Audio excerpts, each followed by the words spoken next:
कि हम एक न्यूक्लियर पावर है, हमारी एस्टेब्लिश्ड आर्म फोर्सेस हैं, जिन्होंने हिंदुस्तान को क्या रिजल्ट दिया अभी मई के अंदर, कौम की तवक्कुआत से ऊपर परफॉर्म किया। एक बात खासतौर पर पाक फिजाइया सब जानते हैं। लेकिन हमें दुनिया इस वक्त एक बहुत रिस्पॉन्सिबल स्टेट भी मानना शुरू हो चुकी है। आपने नोट किया, हिंदुस्तान हमें थ्रू आउट ये कहता रहा है कि हम ना सिर्फ न्यूक्लियर पावर हैं बल्कि हम इररिस्पॉन्सिबल स्टेट भी हैं। वो साबित करने में लगे रहते हैं।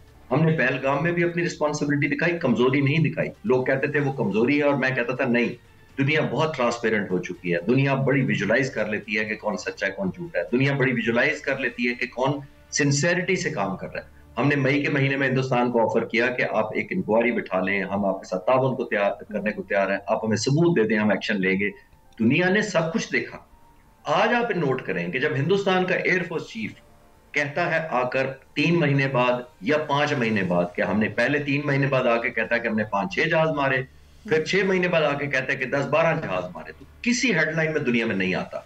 मैं सारा इंटरनेशनल मीडिया देख रहा था कि किसी ने इंडियन एयरफोर्स चीफ की बात को वजन किया है, नहीं किया। दुनिया हमारी साइलेंस को ज्यादा समझती है। हमारे एयर वाइस मार्शल साहब जो आए थे वो कहां है? वो आपको पिछले 5.5 महीने में नजर नहीं आए हैं, क्योंकि हमारी प्रोफेशनल एयरफोर्स है, वो अपना काम करके अगली तैयारी में जा चुकी है। तो हमारा, मैं ये अर्ज करना चाह रहा हूं कि दुनिया हमें अब क्रेडिबल मानना अब शुरू कर चुकी है, हमारे पे फेथ करती है। ये टॉलरेंस जो हम दिखा रहे हैं ये कमजोरी नहीं है, हमारी पावर टू हर्ट है। अच्छा सर, मतलब लेकिन सर अब एक सवाल इससे जो रिलेटेड है सर, बिल्कुल आपने बजाय फरमाया, और जिस तरह से दुनिया अब हमें मान रही है उसका एक अमली सबूत ये भी है सर कि सऊदी और पाकिस्तान का जो दिफाई मुआहदा हुआ है, और अब ईरान जैसा मुल्क जो कि चंद महीने पहले तक वो भी इंडिया के साथ मिल के, तो हमें उनसे कई शिकायत थी कि इंडिया भी उनको भी इस्तेमाल कर रहा है, लेकिन अब ईरान जैसा मुल्क भी उस मुआहदे में शमूलियत का ख्वाह है। तो आप इस सारे सिनेरियो को किस तरह से देखते हैं? क्या पाकिस्तान इस खित्ते में ख़ास तौर पे और पूरी दुनिया में बिलअमूम अब पाकिस्तान भी सुपर पावर बनने की तरफ एक सफ़र का आगाज़ कर चुका है? इमरान साहब, बहुत अच्छा सवाल है। पहले मैं आखिरी जुमला आपका अब थोड़ा सा आपकी इजाजत से डिसएग्री करूंगा। हम नारा सुपर पावर बनना चाहते हैं ना, हमारा कोई डिजाइन है। हम रेलेवेंट रहना चाहते हैं, दुनिया में वैल्यू करे दुनिया, हमें एक क्रेडिबल जिम्मेदार मुल्क जाने। हमने अल्हम्दुलिल्लाह उसमें बहुत माइलेज कवर कर लिया। अच्छा, एक बात जो आप बात कर रहे हैं कि ईरान भी शामिल होना चाहता है, देखिए ईरान पर हमला इजराइल ने किया, हम पूरी तरह और जबरदस्त तरीके से उसको कंडेम करते हैं, लेकिन उसमें से एक अल्लाह ताला ने एक फायदे की बात भी निकाली। हिंदुस्तान एक्सपोज हो गया कि कितने ज्यादा कोलैबोरेशन जो इन्होंने चाबहार पोर्ट के नाम पर इंडियंस भेजे हुए थे, कितने ज्यादा मुसायद के यानी इजरायली इंटेलिजेंस के लोगों को उन्होंने अपने साथ कनेक्ट किया हुआ था, कहां कहां से उनके थ्रू इंफॉर्मेशन, खास तौर पर जो ईरानी मिसाइल साइट्स थी, ईरान के साइंटिस्ट थे, उनके बारे में कितनी पिन पॉइंटेड डाटा जाता रहा इसराइल को। और आपने देखा उन्होंने एंड तक इनके साइंटिस्ट को एलिमिनेट करने की पूरी कोशिश की। फायदा ये हुआ इस पूरे कॉन्फ्लिक्ट से कि ईरानी भाइयों की आंखें खुल गई कि ये तो वो मुल्क है जो हम समझते थे सबसे करीबी दोस्त है। और सम टाइम आपने बिल्कुल ठीक कहा कि at the cost of Pakistan भी वो बेहतर समझते थे इंडिया को, लेकिन वो आंखें खुलने के बाद हम ही ने उनको फैसिलिटेट करके अब बताया है कि देखें, आपको न्यूट्रल तो रहे कम से कम। जब वो न्यूट्रल हुए तो उनको समझ आई है कि हमारी तो इंफॉर्मेशन मोस्टली सोर्स मुसायद और इंडिया की कोलैबोरेशन से जा रहा था, क्योंकि इंडिया की और इजराइल की कोलैबोरेशन अदर देन ईरान भी बहुत ज्यादा है। तो उन्होंने इन्हीं को टूल बनाकर इन्हीं से डाटा एक्सट्रैक्ट किया, इन्हीं से इन पॉइंटेड डाटा इंफॉर्मेशन लेकर इन्हीं पर स्ट्राइक किया गया था।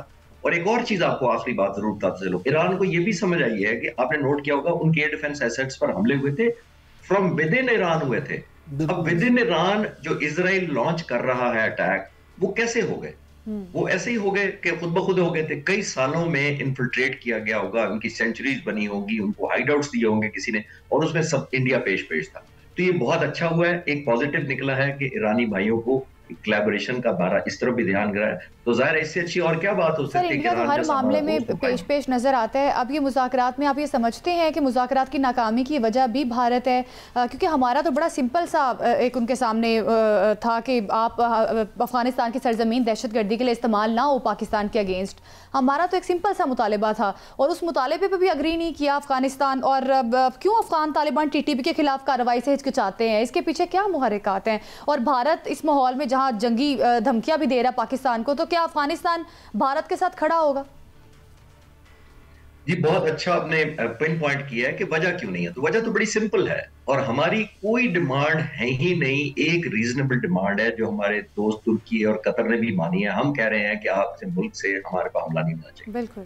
अगर आप ये कह रहे हैं कि ये ड्यूरेंट लाइन कांस्टेंट नहीं है, तो ड्यूरेंट लाइन तो 1891 में आप ही के अमीर रहमान साहब ने हिंदुस्तान से शिकस्त खाने के बाद गिव एंड टेक करके एग्री किया था। और आज आप दुनिया का कोई एटलस उठा लें, कोई गूगल उठा लें, कोई दुनिया का मैप उठा लें, कहीं ये कंट्रोवर्शियल नहीं लिखी गई ड्यूरेंट लाइन। उसको ये यूज कर करके लेफ्ट राइट करके कहते जी हमारे पास ये जस्टिफिकेशन है, वो जस्टिफिकेशन है। पहली बात। दूसरी बात ये है कि पाकिस्तान के अंदर तकरीबन 30 मिलियन के करीब, तो 40 मिलियन के करीब तो पश्तून हमारे पास रहते हैं, उनके पास 15 मिलियन है।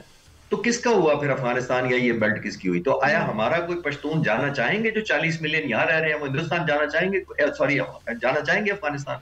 या उनसे पूछें जो 15 मिलियन है वो सारे यहाँ आना चाहेंगे? तो ये एक उन्होंने एक सिचुएशन, सिर्फ एक जिसको कहते हैं ना बहाना या रिफ्यूज लिया हुआ है। वो भी जाहिर है, मैंने जैसे कहा कि हिंदुस्तान के पीछे क्योंकि बैकिंग है, इंसेंटिव बहुत ज्यादा दिए जा रहे हैं, हिंदुस्तान की इकोनॉमी बहुत स्ट्रांग है, वो अफोर्ड कर सकते हैं इस तरह के इंसेंटिव देने। और मैंने पिछले सवाल के जवाब में भी अर्ज किया था कि उनको बहुत आसान लगता है इकोनॉमिकली वायबल करना इसको, कि उसको आगे किए रखें, ना बात माने।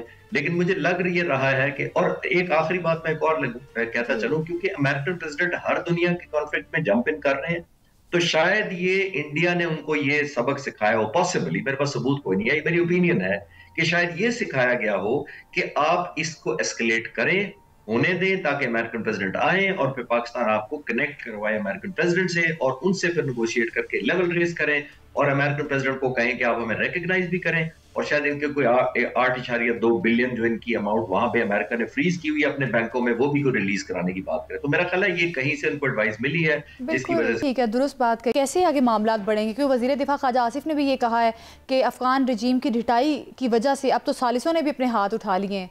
तो अब मुज़ाकरात का क्या आप बनता हुआ देख रहे हैं आगे? जी बहुत शुक्रिया जैनब आपका और इमरान साहब आपका, इनवाइट किया आपने।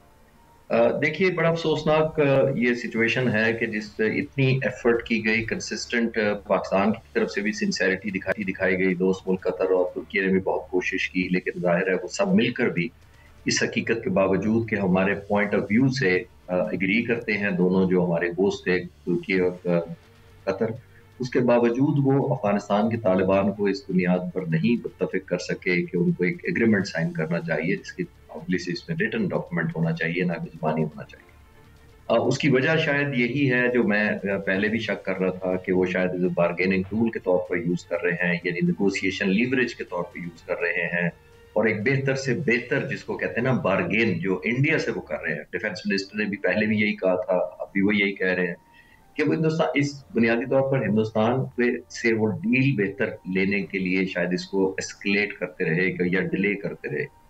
और मैं शायद आपके प्रोग्राम में पहले अर्ज किया हो तो मैं दोबारा कह देता हूँ आदत के साथ कि देखिए, जब इतनी हमारी एडवांटेजेस पोजीशन थी, इस दफा हमारी मुसल्लह अफवाज जो ऑपरेशन कर रही थी अफगानिस्तान के खिलाफ, लोगों के खिलाफ जाहिर है नहीं, मैं उनकी टेररिस्ट की बात कर रहा हूँ, तो हमें उनके हाइड आउट्स पता थे, उनकी एग्जैक्ट लोकेशन पता थी, उनके हयाते हमें सर पता थे, उनके ट्रेनिंग कैंप्स पता थे, उनकी पोस्टें पता थी।